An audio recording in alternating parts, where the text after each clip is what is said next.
So in the mid-1980s, a theologian named James Carsey wrote this little book called Finite and Infinite Games, in which he defines these two kinds of games. Finite games, which have known players, fixed rules, and agreed upon objectives.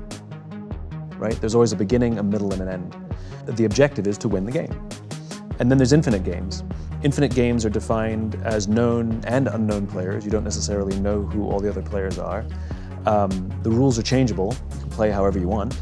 And the objective is to perpetuate the game, to stay in the game as long as possible. We are players in multiple infinite games every day of our lives. There's just no such thing as being the winner in your marriage, you know.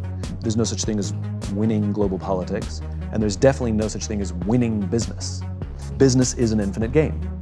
And yet, when we listen to the language of too many leaders, they talk about being number one, being the best, and beating their competition.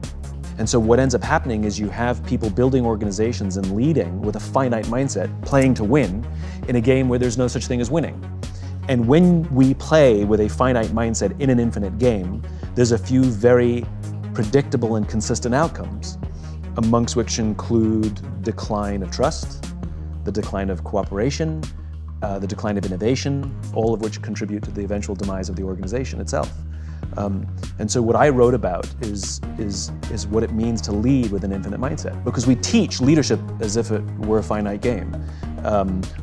People start business with the goal of winning or being number one, and that's a problem because that's impossible.